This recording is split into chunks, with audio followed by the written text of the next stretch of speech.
Hey folks, welcome back to Ndaba Africa on this lovely 19th of November. Chris here, and coming to you live from Central Pennsylvania. My special featured guest today will be former USA Eagle captain Blaine Scully. We'll have him on in just a moment, but before we get started, I thought it'd be really interesting for folks to see his farewell video from USA Rugby. So we're going to play that right now, and then we'll get started with Blaine on the channel shortly afterwards. I'll introduce him. So just a moment here, folks. Here comes the video from USA Rugby. Enjoy this.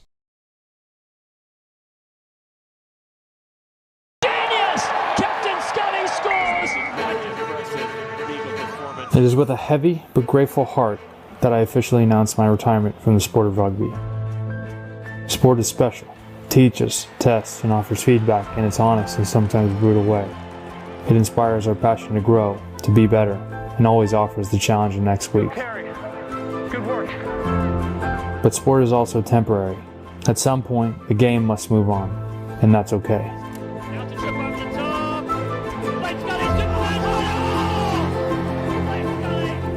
No matter how much we love it, no matter how much we care, it is important to remember, it's just a game. It's a difficult thing to say that I will no longer be a professional international rugby player. What I love so much about the game is how it challenged me in every imaginable way. Whether it was in defense or attack, in the air or on the ground, in the meeting room or at training, the challenge was set, not alone, but with a group, a team that you respect and trust will always be what I miss the most. For over 10 years, I have accepted the responsibility of the U.S. jersey and hope to live up to what it means to be an Eagle. I'm proud of what I did. It was the honor of my life to represent the United States. But as the great Bill Russell said, you play until there are no games left in your jersey. It's my turn to give it back. My career has never been defined by the number of international caps or the contract signed, but by the way I competed, the way I prepared each day as a professional, the type of teammate I was, the way I represented my country, and the way I played the game. He's in! The USA have a vital score right. For me, this is more of an opportunity to say thank you.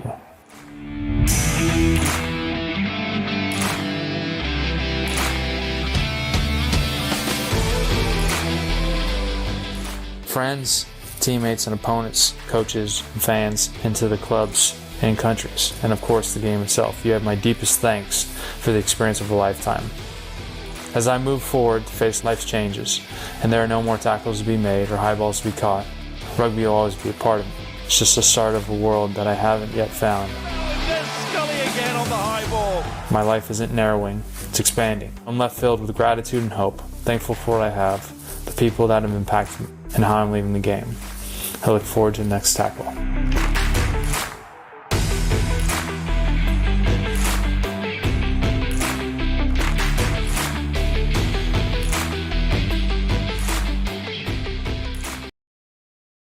Wow, folks, I'll tell you what, it's going to be tough to top that. That's quite an impressive video from USA Rugby and quite a farewell from Blaine. Wonderful quotes there and great sentiments about the game of rugby.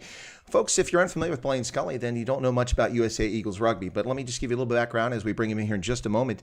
He played fullback and wing throughout his career. He was the Eagles captain, also co-captain with Todd Clever, one of the most famous USA rugby players. He played for both the Cardiff Blues and the Leicester Tigers. And also, a lot of people don't know this, but you have a lot of players associations and unions for leagues. The USA Rugby Players Association, he's a co-founder of that with James Gillenwater. And he's got a lot of appearances in professional rugby as well as for the Eagles. I believe 54 appearances for the Eagles. We'll talk to him just a moment about that. Also played USA Sevens, I think in 9 tournaments total. He studied at UCLA and then transferred to UC Berkeley, and competed in the Collegiate Rugby Championship down here in Philadelphia, just a couple hours from where I'm sitting at. And this is interesting for folks. Blaine and I both have a degree in history, so it will be interesting to talk about that. So with that, folks, let me welcome into the program. This is USA Eagle, Blaine Scully. And there he is, folks. Welcome to the stream, Blaine. Thanks for having me. No, it's awesome. Thanks for getting back with me. I first reached out to Blaine back in July, but he's been quite the busy beaver trying to build a post-rugby career, and so he was quite busy, but I think he missed my message. But when he saw it the next time, he was right on it and said, yeah, I'd love to come on the program. So glad to have you on, Blaine.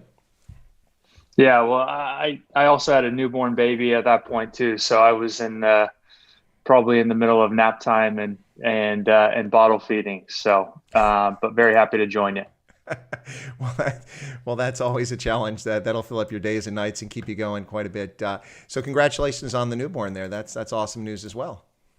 Yeah, our first one. So it was unintended, but I guess in so many ways during these difficult times, it's nice to be reminded of the little blessings like our new baby girl and whose name is Sadie, and so we're in love for sure. Well, one thing's for sure with this unfortunate situation, and because of COVID-19 and people being at home far more than they normally would be, certainly gives you a lot of time to bond with your child at an early stage of her life. A lot of times, given the career that you've had and what you've been involved with, I think it's pretty likely you'd probably be traveling around the world if you were not at home. So it's just probably a good benefit for your daughter. Yeah, well, I mean, I was saying to my wife the other day, it will be the first time I haven't left the United States if we don't leave the country. So my passport's been gathering dust. But as you said, I mean, that was sort of the intention of coming home and moving home, was to be closer to family, kind of start on this new journey after making tackles for a living and really enjoying what that was like. And unfortunately, I haven't got to see my family in California too much because we've settled close to my wife's family in New Jersey. Likely going to be moving down to the DC, Northern Virginia area in the coming months. But yeah, I guess in some ways I retired at a very interesting time from a career transition standpoint. There's always going to be some sort of transitional element, I'm sure, as you can appreciate, being in a sort of very regimented, scheduled environment where you knew what you needed to do in order to prepare day in and day out. And all of a sudden, again, I was probably as prepared as anyone for that transition, or I'd like to think I was, but it's a learning experience, which I'm really enjoying.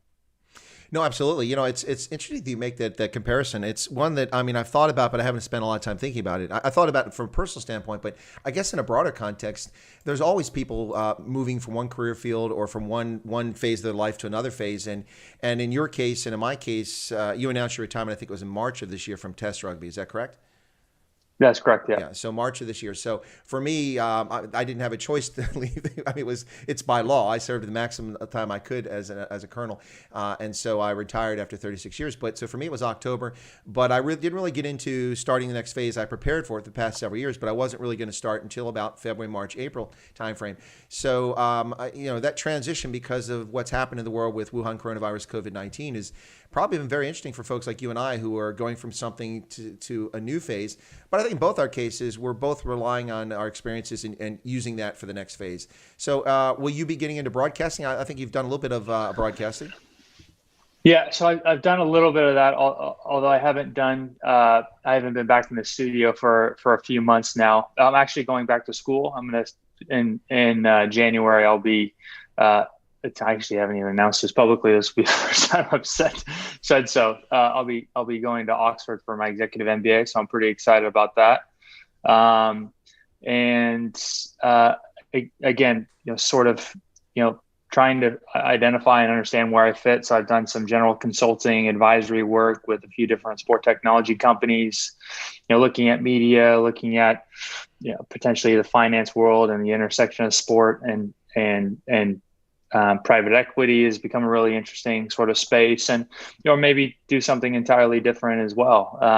That I'm not necessarily quite sure yet, but my objective is to be as open as possible to anything and everything, and sort of let my curiosity drive a lot of what I do, and again, at the end of the day, try to find something that I can connect with in sort of the same way I was able to with sport.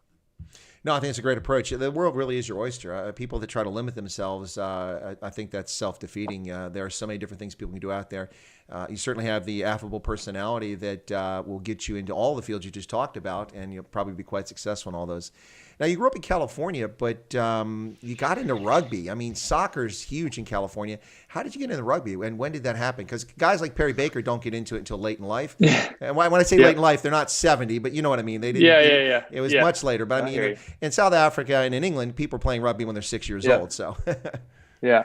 There's actually, it's incredible rugby history in Northern California. So you think about the 1920, 1924 Olympians. They were mainly from, Cal, Stanford, Santa Clara, all that Northern California region. I'm from Sacramento, which has quite a bit of rugby. I went to Jesuit High School, which is a pretty well-known rugby playing high school. Although I didn't play in high school, I drove by the rugby field every day.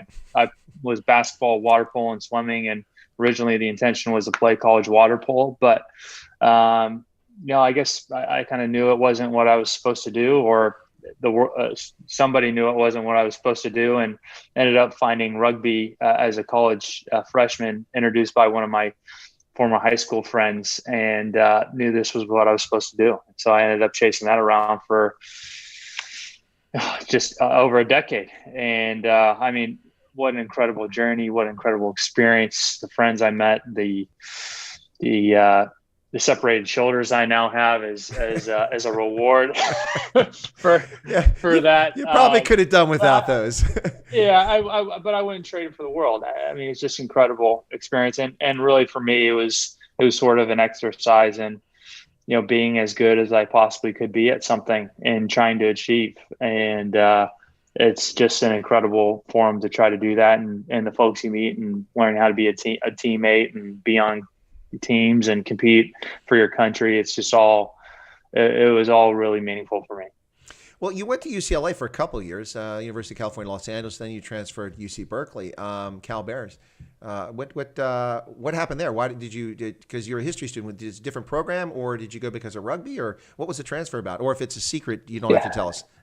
No, it's quite all right. I suppose I transferred for all the reasons the kid transfers. I'm from Northern California, and the idea of being closer to Sacramento, that there was probably a bit of the rugby element as well, and knowing that it's what I needed to do, or what I wanted to do, and to learn from some of the best rugby minds in the country, and also I was a student, and I felt Cal was the best fit for me moving forward. And so that was, probably the reason why I made a decision more than anything else. Is, I mean, as you kind of appreciate when you're young, I guess you don't necessarily know right away, but then you start to get a better and clearer picture around the direction you want to go. And then you make some decisions to hopefully support your transition on that path. So, and that was probably the main thing. No, I mean, those are great reasons. I recently I went to Ohio because my mother's not well, and I came back a couple of days ago and actually went down to campus where I was an undergraduate at Ohio University. So that was quite an interesting experience. Of course, it's a ghost town because only a small percentage of students are allowed on campus because of the COVID. So it was kind of weird to be walking around the campus when almost no one's there. But it was quite a good experience to get back on campus once again. But I mean, you made a good choice. I mean, as far as from a rugby standpoint, I mean, the Cal, my goodness. I mean, the CRC, the Collegiate Rugby Championship over here in Chester. Frankly, I got to be honest, I almost didn't want to go anymore because it got kind of boring. Cal wins all the time. No, but to be actually, in the interest of full disclosure before you, Blaine, actually, I got less interested because Cal pulled out of the tournament, and I didn't think the tournament was nearly as good with Cal's absence. So, but they did come back, and but this year it didn't happen. So, what was the CRC like for you? Because that's an interesting tournament to say the least. Yeah, it was a great thing for college rugby. I was at the first two. So the first one was in Ohio, actually, and the second one was in Philly. And I mean, it was a fantastic event. I'd played on the U.S. team at that point in a couple of the HSBC Sevens tournaments, and I felt every bit of the same jitters playing at the CRC. Just the being on NBC and having all these name brand schools and competing on behalf of your university. I mean, it was just what you hope, college rugby could look like in the next decade, right? Just a really well done event.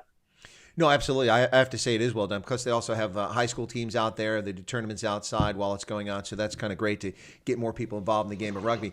And you're right, NBC does the coverage, which has been brilliant. It's been fantastic. I really enjoy going there to see all these college players and see, well, gosh, okay, that guy, that gal is going to be on the Eagles. I can just see it. I can see it. And I think year before last, Mike Friday came up with Anaya Tapper, I think, was there, and who else was there? Perry Baker was a couple others, Madison Hughes. It was really great to see those guys there. Of course, Madison played for Dartmouth, played in the CRC as well, so he's an alumnus. Chris Thomas was there as well. She was great to have along. So it's always nice to see that. But a lot of people don't know that we have quite the rugby history here in the United States. They because we were not a professional sport, and until the 1 year aborted effort with pro rugby, which just lasted one season, but now we've got Major League Rugby. But before that, we didn't have professional rugby here, and so people don't look at the USA as a rugby nation. But as you alluded to earlier, we won the 1920 and 1924 Olympics, surprised the world, I think, back then. Then we didn't win anything until a long time after that, but we had a long history, but it's been at the club level and university level. It's not been a professional sport until recently. And so I think that's one reason why a lot of people don't think of the United States and think of rugby. But we have among the highest number of registered rugby players of any country in the world, and it's been around for a long time. So it's a shame that people don't look at the USA and think of rugby. But do you think that we might be starting to gain traction? That's been an argument people have been having for 30 years, that USA rugby is on the verge of bursting out. What are your thoughts on that? Yeah, I mean, I think we definitely have, some momentum, and as you alluded to, I mean, there is some, pretty incredible history at Cal. We're the oldest sport on campus, right? And that's a really kind of cool, unique touch point that we have in connection to the school and to the game in general. I mean, I think there's a lot to be positive about as far as the sport's overall potential, but there's an incredible amount of work to do. I try to stay, relatively measured with, future projections based on the sports, potential versus where it is, but then how do you sort of scale to that? So I think, I sort of shy away from the whole sleeping giant thing, because I think it's pretty lazy in the sense that, there's a lot of people who are working really, really hard at growing the game every day. I think what they mean is that we have, tons of really good athletes, which we do. We have a lot of, engaged, fans and of lots of sports, which we do. We have, incredible sports market, the most competitive in any world as far as dollars being spent, which, again, sort of creates an environment where rugby could find a place. And then, based on the sheer scale of our country, really kind of take off in comparison to the rest of the world. But I mean, as you kind of said, it takes a lot of work from the interscholastic youth through college system, which is obviously really important for rugby to work here. We don't really do academies in the same way that they do in other parts of the world. And then the Major League Rugby being able to provide sort of that aspiration and also, geographic footprints across the country, which are really important from an infrastructure point of view. And, hopefully we can continue to achieve and be as competitive as possible on the international stage as well from a national team perspective. So, I mean, there's a lot in there. And like I said, we have a lot of work to do, but there's potentially some stuff to look forward to as well. No, absolutely. And that's, while I'm a big fan of Major League Rugby and a big supporter for it from the outset, I'm also realistic. It's great. And I'm glad it's successful. And I hope that the teams are profitable. But until we put more than 3,000 or 5,000 people in seats for games, we're really haven't gotten where we need to get. So I think it takes a long time to get there. As you said, a smart approach to that. But it is encouraging. I think that we actually have an opportunity for players to progress all the way up to potentially the professional level. Also, we seem to be getting a fair number of talented and experienced folks coming over from elsewhere. And contrary to what some people have claimed, they're not past it. Joe Peterson's not past it. Ben Foden's not past it. We've had Bostero came over this year for Major League Rugby. We had Cathal Marsh was here. A lot of international players are coming over playing Major League Rugby. For such a new league, it's actually, I think, encouraging. And we'll see where it goes from here. But it is kind of exciting to see Major League Rugby get off and have professional rugby in the States. You had to go abroad to play professional rugby. And so you went to Leicester and signed a contract with Leicester. And look, I've never watched you play at Leicester, but I know some people from Leicester. And when your name is mentioned, they seem to love you. They absolutely, you were very much a fan favorite. At least that's what I hear in Leicester. Is that a true story? They were very nice to me, for sure. They were very kind. So I went on Leicester on a trial, right? I was a 2-week trialist, and 2 weeks turned into 4 weeks, which turned into a couple years. It was a really hard decision to leave Leicester. Again, you have to make hard decisions in professional sport and business in general, and that's sort of the challenge of being a professional sportsman, is always balance your your passion versus, what's the most responsible thing to do from a career standpoint. But I loved my time at Leicester. Incredible fans, incredible rugby history and culture. Welford Road is just an incredible place to play. I think I all I tried to do was play as hard as I could, and I enjoyed every minute I was there, and I wasn't afraid to sort of express that. And I think kind of people appreciate someone who gives their all and then give something back to the crowd on occasion as well. So then that was really kind of how I tried to live my life and play the game, is just give it everything you can, and don't be afraid to show that you're having fun either. It's kind of what you're there for, right? Exactly. It's just, if you're not enjoying it, what's the point? It's fine to potentially make a living off of, but if you're not enjoying it, you're just miserable. Unless you're a Shirley MacLaine or a Buddhist, as far as I know, you just get one shot at this path in life, so make the most of it. So I agree with you on that. I'm going to ask a question, then we'll switch to the Cardiff Blues. But this is a question from the chat here from Landon.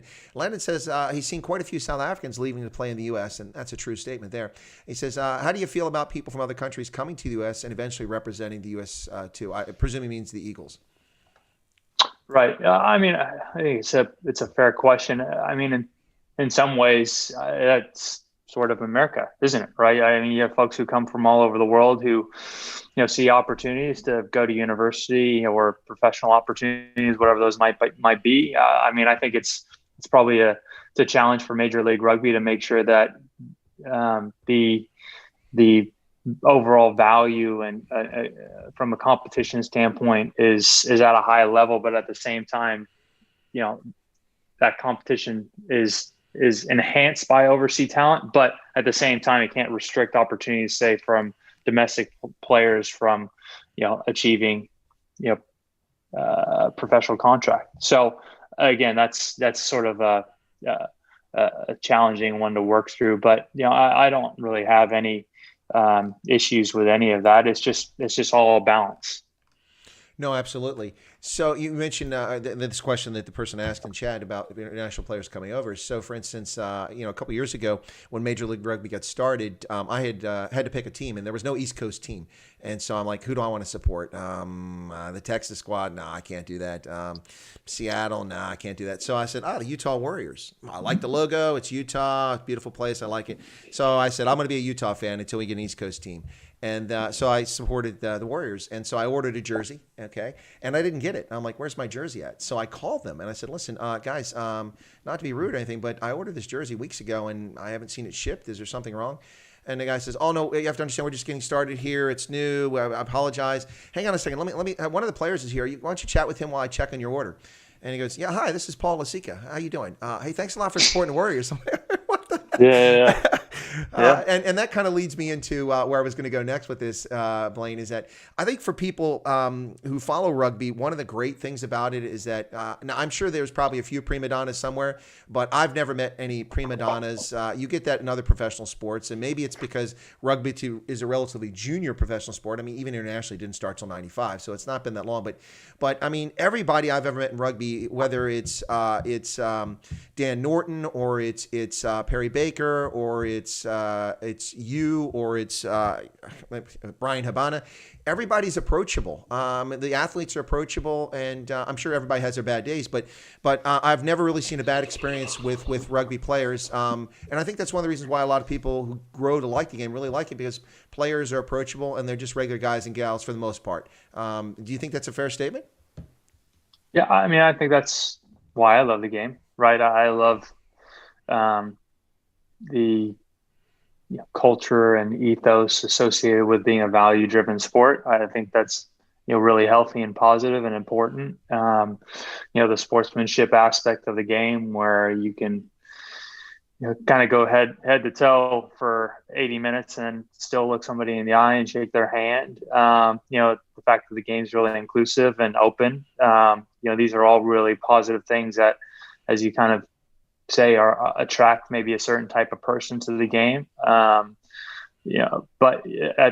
you're right. I think there's hopefully, and it's rugby is one of the challenges for the future. So how do you kind of maintain and keep those core elements that, are so unique and special to the sport, but at the same time, kind of, modernizing the way every business and sport has to in the 21st century.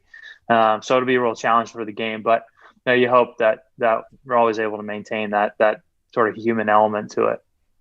No, I absolutely agree. And that David in the chat says rugby fans will braai together. Soccer fans need to be separated. It's true.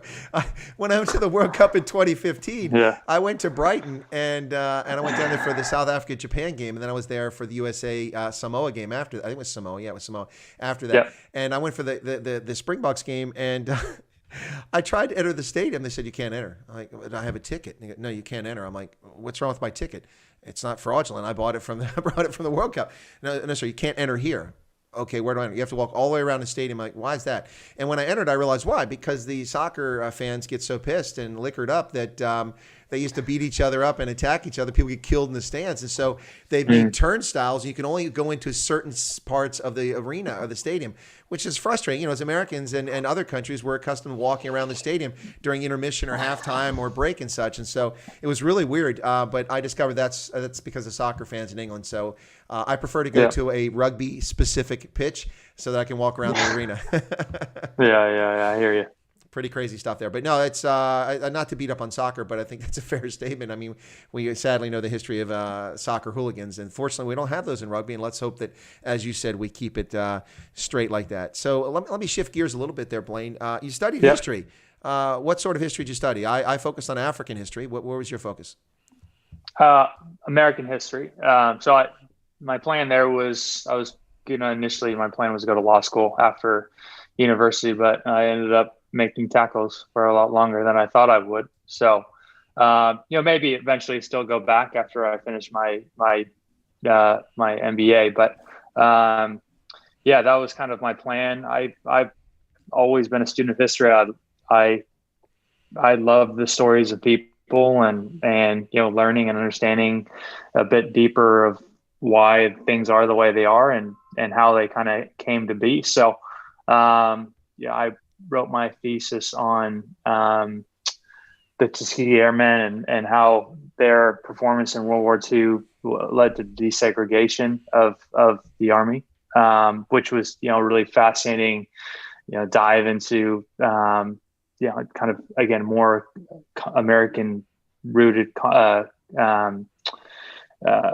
concepts around, that era of our history and something really, really positive that, I just thought was really impactful and unique. So I'm a big believer in studying history, learning from it as much as you can, because it's really the story of people and the story of us in so many ways. No, absolutely. I agree with that. And then you picked a fantastic topic. The Tuskegee Airmen are a great part of our history and something to be quite proud of. They did a bang-up job. I think there's a couple of them still alive today, one or two, I think. It's just amazing what they accomplished during the war. Fantastic, and all that they overcame. And, of course, famously, our federal government wasn't segregated, but President Wilson segregated the civil service shamefully during his administration, which is disgraceful. But after that, the first institution of the federal government that was desegregated was, of course, the Army, and that was by directive of President Truman. Thank goodness for that executive order. And so we finally ended segregation in the military back there in the early 1950s, which was fantastic. And but the Tuskegee Airmen, great topic. I took the CLEP test. I don't know if you're familiar with the college level examination program. It's exams you can take. Okay. You can get college credit rather than 10 courses if you have experience and knowledge. So when I was in the Army, going to school at night, I was working on my associate's degree because, as you and I talked before the stream, I went to college for a year and then went into the Army. So I was working on an associate's degree at night, and so I took a few CLEP tests, and I took one for African American history. And most of the guys I worked with in the motor pool in my signal unit were black or Puerto Rican. It was about 1/3 white, 1/3 black, 1/3 Puerto Rican. And I walked back down because back in those days there was no internet, so you had to wait weeks for your score to come back in the mail. So I went to exactly. So I went to the education center. Dial up. Yeah, exactly. Yeah, well, no, we didn't even have that back then. I mean, that was no. So my score came in the mail. I went to the education center. I collected it. And I walked back, and the maximum you could get was 3 semester hours. And I think the score on the test was like a maximum of 80. It was some kind of adjusted scale. And so I walked the motor pool, and guys like, Wyatt, how'd you do? And I said, I got 78 out of 80. So I got 3 hours. Like, what? How'd you do that? I mean, how did you do so well on an African American history test? I said, because it's American history, man. Yeah, it's American history. Why wouldn't I know about African American history? It's all part of our history. Yep. So the fact that they broke it out into a separate course just made it easier for me to get one college class out of the way I didn't have to take. Right. Yeah. That's funny. Yeah, no, it worked out pretty well for me though, but I really enjoyed that. So do you still have an interest in history? Is it something you follow or? Yeah. I'm actually, I'm a closet nerd, I guess. So I've just finished up a class on sort of the history of the American Revolution. So, again, I try to read a fiction and a nonfiction book always at the same time. And like I said, I'm, whether it's ancient history to American history, I'm kind of there. Awesome. Folks, you're listening to Chris Wide Africa on the Adopt Africa channel. My special feature guest today is the one, the only Blaine Scully, former USA Eagle captain, co-captain with Todd Clever as well. Also played for Sevens, played at Leicester, played at Cardiff, had quite the interesting career. And now he's announced his retirement early this year from Test Rugby, and he's moving into other spheres. And as he mentioned here, in a bit of a coup, we found out that he's going to Oxford to do his executive MBA. That's you guys can't tell anybody yet, though. Okay, we'll keep it a secret. I'll delete that part of the program. But that's funny. So you did play in HSBC Sevens. Did you have a favorite tournament that you went to? A lot of people love Hong Kong. A lot of people like Dubai, strangely enough. Yeah, no, I was injured back in 2012 before Hong Kong, so I never got to go there. Wellington was great, and then I mainly, because of my university schedule, was only able to play in the European legs. So Twickenham is a fantastic to play rugby, so I mean I'd probably say somewhere like, but then Edinburgh was equally kind of amazing because that was my first tournament. So I'll say Edinburgh. Oh, that's pretty cool. Twickenham would be amazing. I've been to rugby all over the United Kingdom, and I have yet to be to Murrayfield or Twickenham. Those are the two places you have to go, and I haven't been to either one. I have been to Millennium Stadium, which they just renamed in Cardiff, but the Blues don't play in Millennium Stadium, do they? They play in the stadium behind you. Well, we play there on occasion. So this is the Arms Park here, this pitch here, and then the Millennium, which is now called the Principality, is the monstrosity in the background. So we usually play our Judgment Day match against one of the other regions, typically the Ospreys in the Principality. But yeah, I mean, an incredible place to play rugby. Oh no, it is. My first time there was during the Olympics, the London Olympics. I went down there to watch South Korea play against England in soccer, and I'm not a big fan of soccer. I actually literally sat in the top row. There were no rows above me. It's quite a ways up there, and you got to be physically in shape to climb those steps. Are almost near vertical going up. But then for the Rugby World Cup in 2015, I had much better seats. I was sitting down close to the pitch on the sidelines, and it was amazing for the World Cup. I would never tell people that I actually went to Millennium or Principality. I can't used to calling it Principality, but I would never say I went to Millennium if I had never watched a rugby game there. I mean, because how can you go there and not watch rugby? So for a long time, I didn't really share that I'd been there until because I only watched soccer in it. But quite an amazing place. Where's your favorite place to have played then when you played over there? Man, there's so many good stadiums. Well, Twickenham's kind of a mecca. That's a tough one. I think. Well, yeah, it is. I'd say Clermont in France.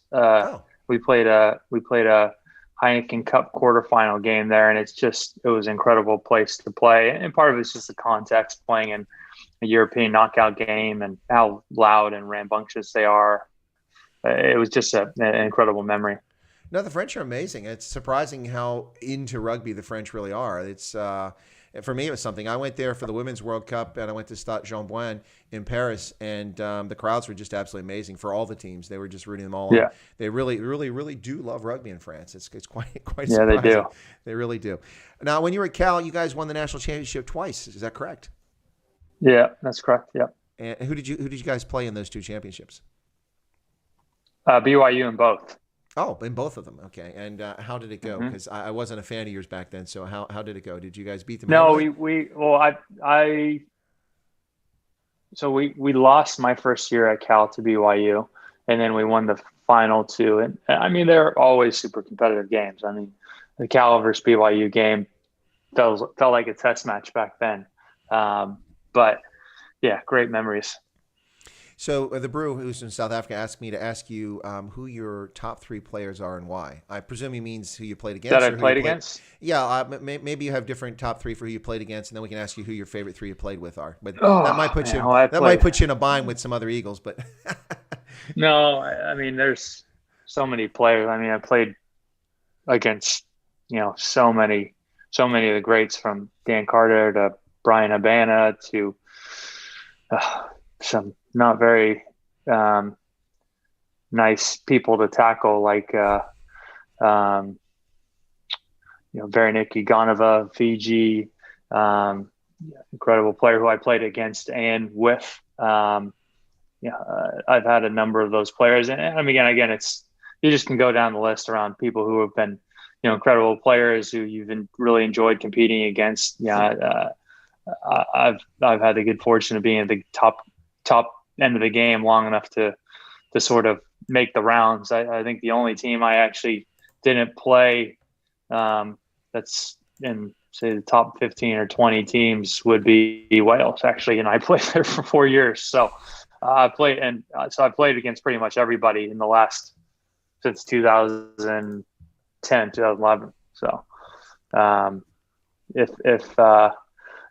Brian O'Driscoll to who you name, Victor Matfield, you name it. So, well, I'll tell you what, when I do get Victor Matfield on the channel, because we're talking about, I'm not sure if I played it, because I think he played in the 2015 World Cup. I'm not sure he played in that game that we played though.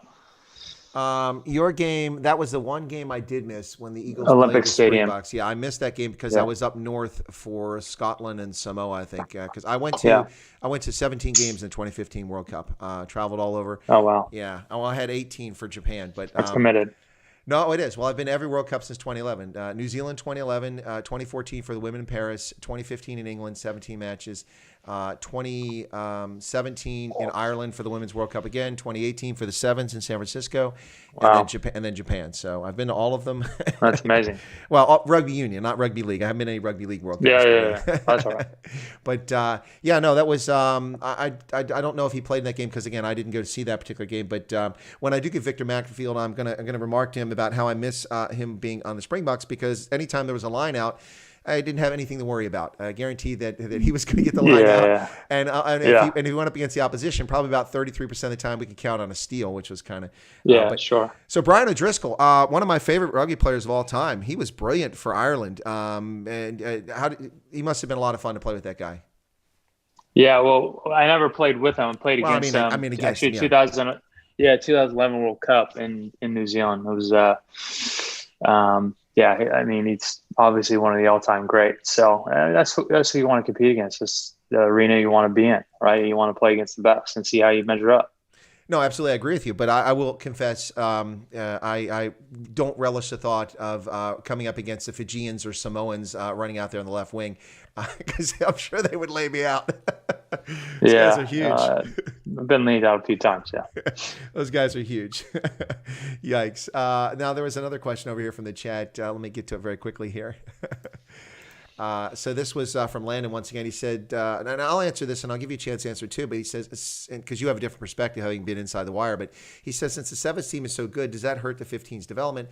Would most of the best players rather play sevens and 15s? I would say that our development to this point, and then you'll jump in a second, with sevens is interesting because a lot of people are introduced to sevens later. They're already athletes doing something else, like Perry Baker was playing football, introduced to it, and a lot of other players. So I don't know that it's necessarily hurt 15s, but we definitely see players like Madison Hughes who play both and then have to shift from one to the other. So I'm not really sure that it hurts the development, but I think that because of the stage of where sevens was in the U.S. and where the Eagles 15s are at, that maybe in the future it could be a problem, but historically it's not been a problem. And what are your thoughts on that, Blaine? Do you agree or disagree?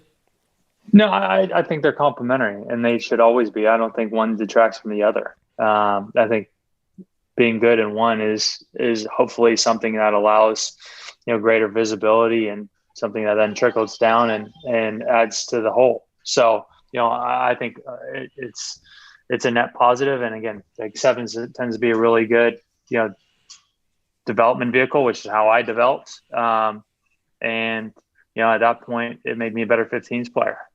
So I was a better 15s player on the national team because of my time in the sevens program, and vice versa. That happens as well. No, absolutely. I think that's absolutely true. I when I came back from Africa a few years ago to teach at the Army War College for my last assignment before I retired, I contacted the local rugby club here in Harrisburg and said, "Hey, listen, can I help out in any way? You looking for help raising funds? You need someone to be an assistant coach or something like that?"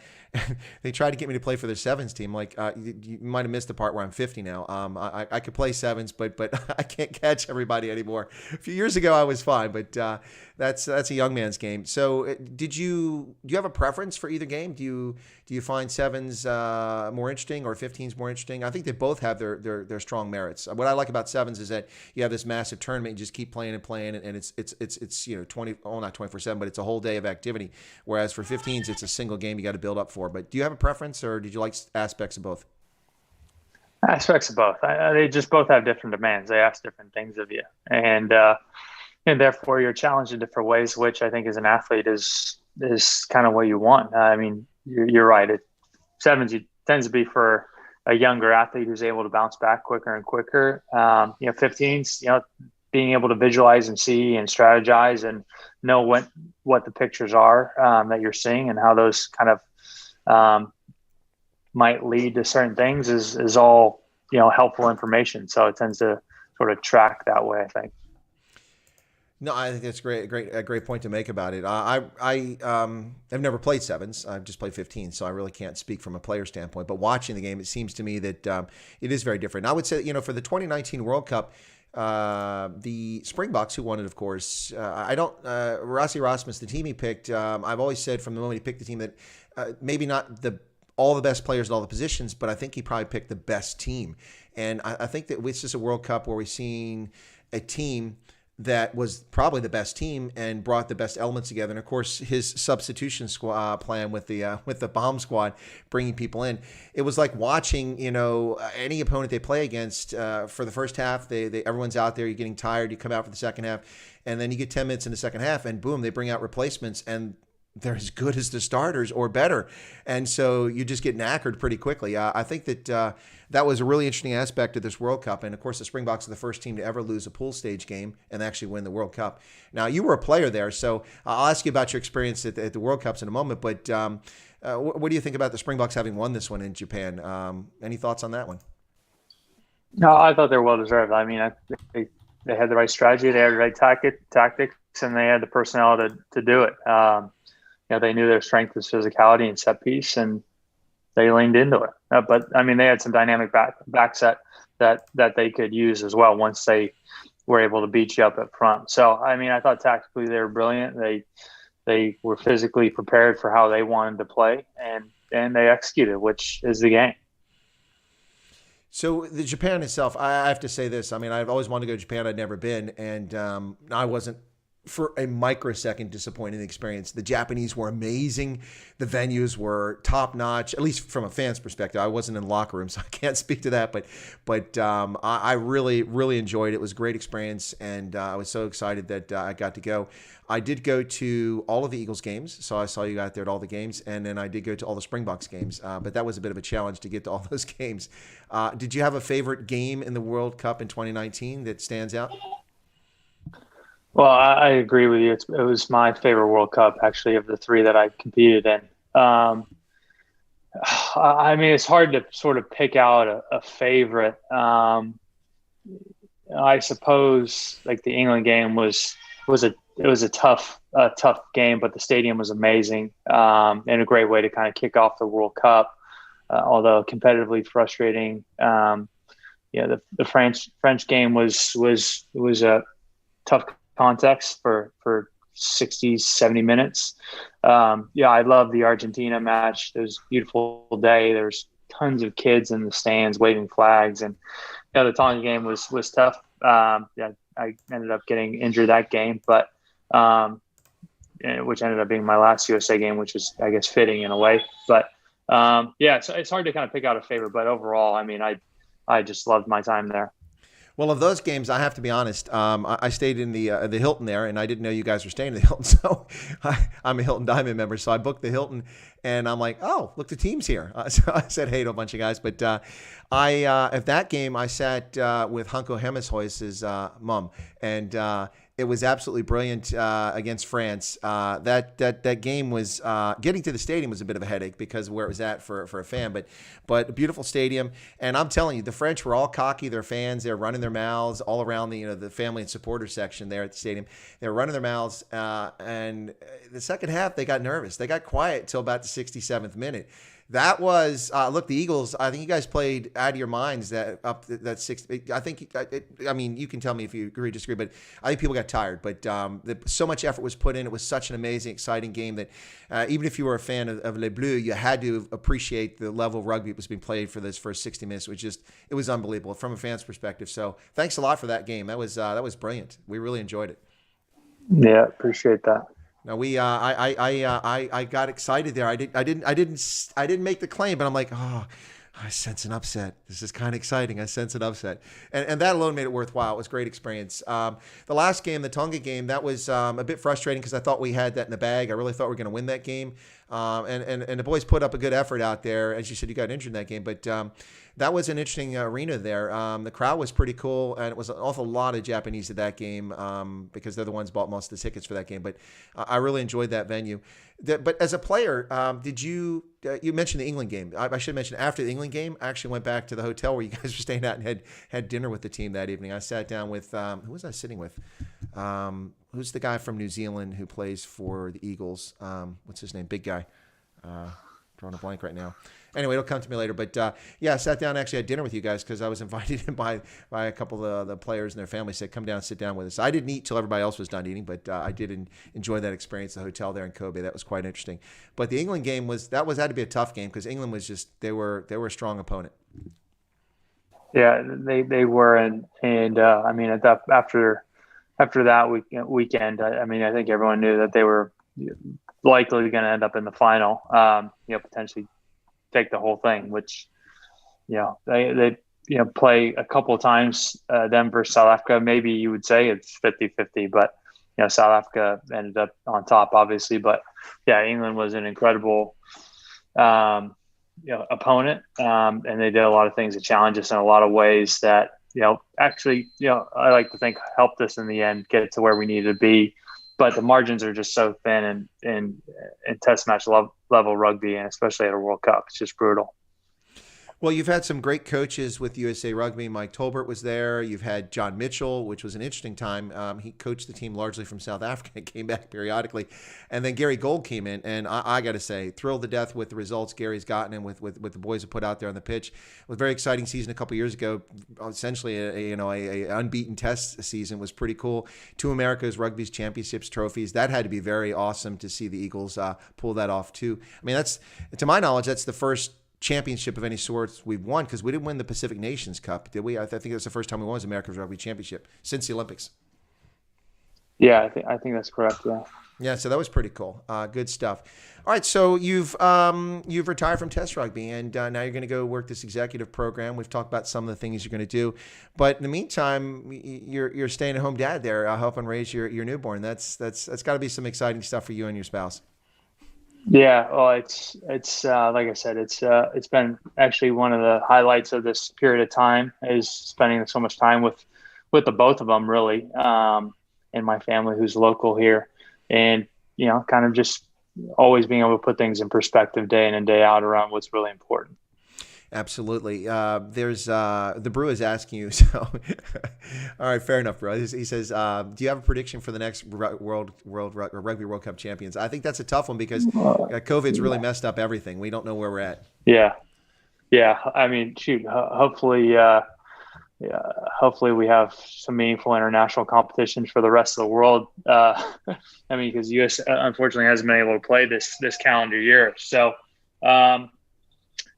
I think there'll be some interesting contenders. I mean, I think England and South Africa are definitely up there. I mean, obviously the All Blacks as well. I mean, I think that the 3 of those teams are in a really good position. But I like actually France being a team to surprise people. No, I'm obviously, well, not obviously, but I'm famously a not supporter of the All Blacks. Not a fan at all.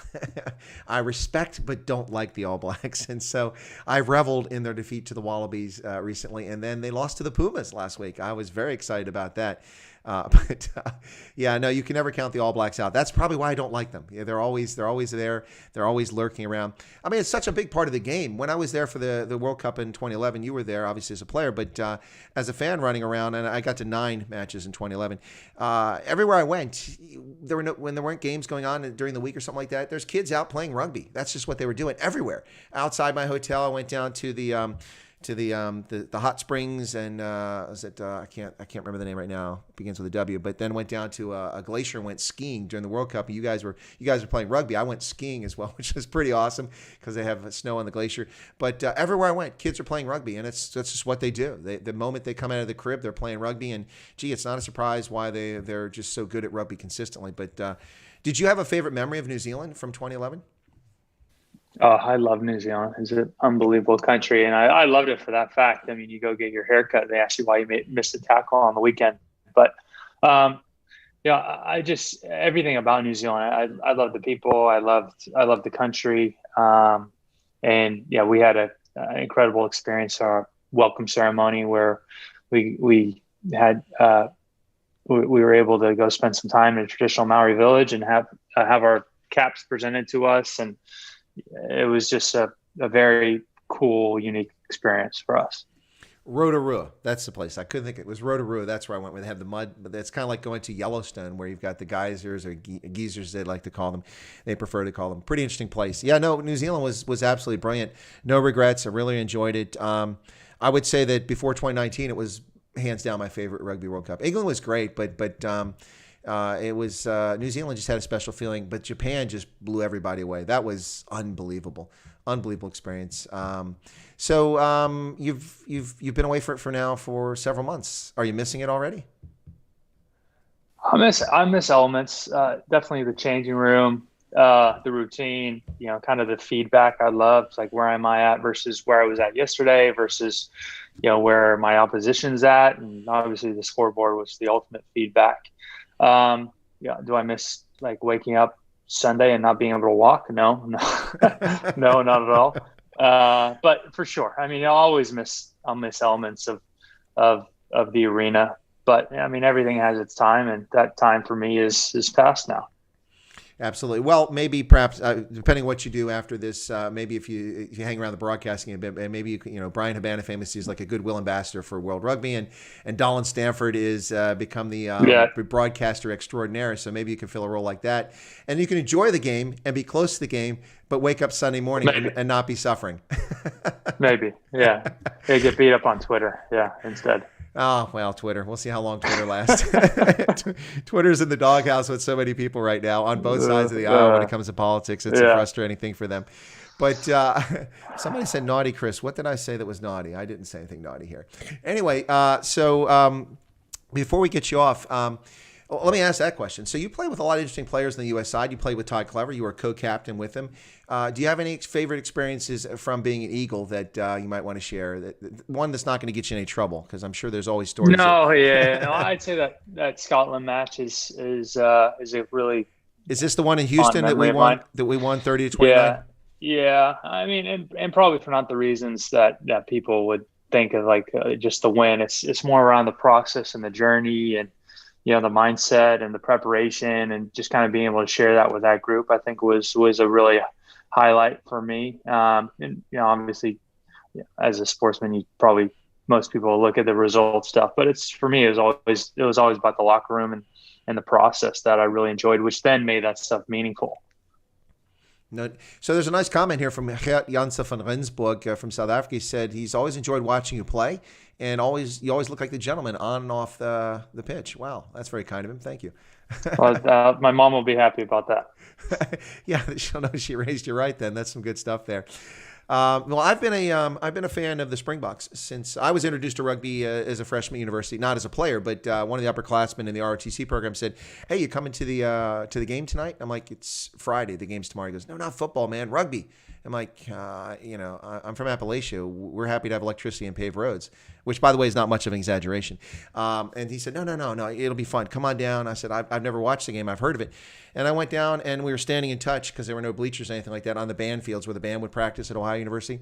And I'm watching the game go back and forth. I'm like, okay, it's not Australian rules football. It's not American football. This is cool. I like this. And afterwards, of course, I think one side got slaughtered. It must have been like 50-something-0. But afterwards, everybody's hanging out and having a beer, and we're all getting along. I'm like, this is a cool game. I like it. And that was my introduction to rugby. And, of course, there's no professional rugby. There's no club sports around me. We didn't even have a club team at the university. Just some guys got together to play it. And I couldn't watch it on television. But I became a fan pretty quickly. And as a history student, I looked at what are the teams that have done really well historically. And, of course, England and Ireland and France. And I saw that South Africa had been historically one of the best teams in world rugby. I'm like, South Africa. I like Africa. Okay, so I became a Springboks fan. And then, of course, in '84, we finally got a national team once again. So, but it wasn't well known at the time. So I became a Springboks fan and have stayed one all along. But, of course, I've been an Eagles fan. So the only time it's difficult for me is when the Eagles play the Springboks. And the one chance the two chances I've had to catch them in the World Cup, I missed both those games. So I've never had to root against the Eagles against when they're playing the Springboks. So that's been a good break for me. What's that? It's a good tactic. Yeah, no, it works out pretty well. Always just miss it. Yeah. Yeah, exactly. Just missed that game. No, the 2015 World Cup was fascinating for me because, of course, Japan won that big game against the Springboks. But then the last game I went to for that World Cup was you guys against Japan. And Eddie Jones was coaching Japan, as you remember. And people were warming up on the pitch, and I was sitting right in the middle, up close to the press box, but just below where the coaches sit. And Eddie came up the steps to go to the box, where the coaches sit. And as he came up, he had just signed with the Stormers, with Western Province, and I'm a Stormers Western Province fan. So I'm like, hey, Eddie, thanks a lot for signing with the Stormers Western Province. What I didn't know is he'd already agreed to coach England at this point. So it was a little premature. And then, but I don't blame him. I mean, a chance to coach a Currie Cup or Super Rugby team versus a national side like England, you got to take the England. And then, of course, they ran off this long streak of win after win after win. Did you have a memory from the 2015 World Cup that might be interesting? Or let's see. No, I mean it was another great experience. And again, like any opportunity you have to be in the World Cup is something worth remembering. I had a few injuries in that tournament, which made it tougher for me. But Olympic Stadium was against the Springboks was pretty special for sure. Absolutely. Well, listen, Blaine, it's been fascinating to have you on. I really appreciate coming on, and good luck at Oxford. That should be interesting. What got you interested in Oxford? Is it just a great program, or an opportunity to go back to the UK and a great program, or? Yeah, I think a bit of that, a bit of both for sure. I mean, it's something I've wanted to do for a long time. I've looked at the university while I was overseas, and I loved my international experience, and I'm kind of keen to, kind of lean into that. And Oxford is obviously a pretty impressive academic institution. So, opportunity to challenge myself in an environment like that is something I'm really looking forward to. Well, I've been eyeing a PhD program at King's College over there, and also another one up there at Leeds, a couple programs. So not sure I want to go do a PhD right now, but I've been thinking about it. Maybe if the COVID goes away, maybe I'll see you over there somewhere in the UK, somewhere in the future. Yeah, absolutely. But before we go off, no worries. That'd be fantastic. You're in Jersey now. You're not that far away. But with COVID, you might as well be on the other side of the world the way things are going. Yeah. In order to come back into Pennsylvania, I'll have to be quarantined, apparently, according to my governor. Who now expects us to wear a mask in our homes and in our cars as we go about our business. That's the new standard here in Pennsylvania. So we'll see how that goes. But before we close out, let me just give you a chance. Any last thoughts? You want to talk about rugby in general or life, or it seems like you have a great positive outlook on life. You've got your head screwed on straight. Anything you'd like to share with anybody before we close out?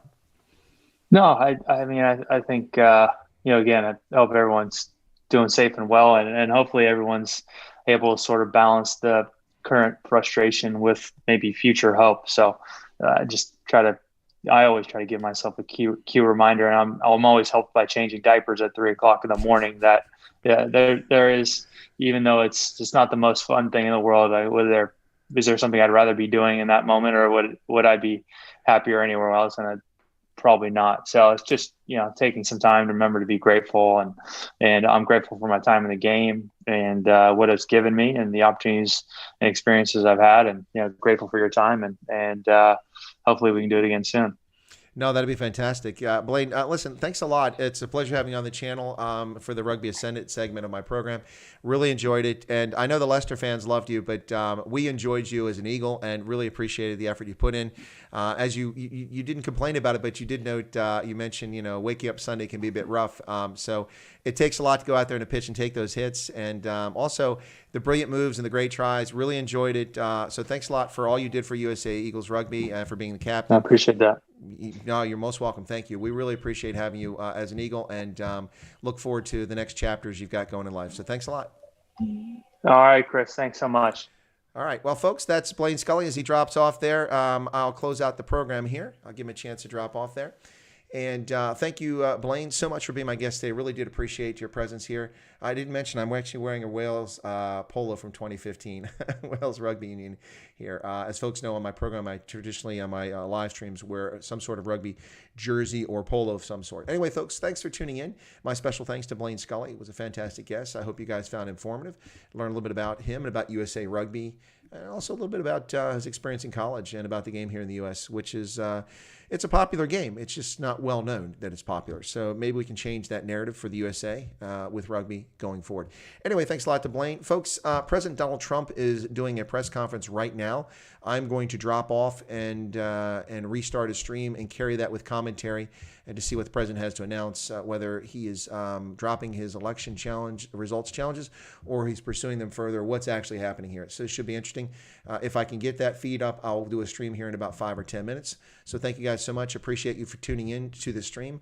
And I will do a Night Owls edition here a little bit later on, and we will be talking about the reprehensible behavior of the Polizei in Germany and their abuse of private citizens. We'll take a look at that and discuss further issues about what's happening around the world in the news of the day.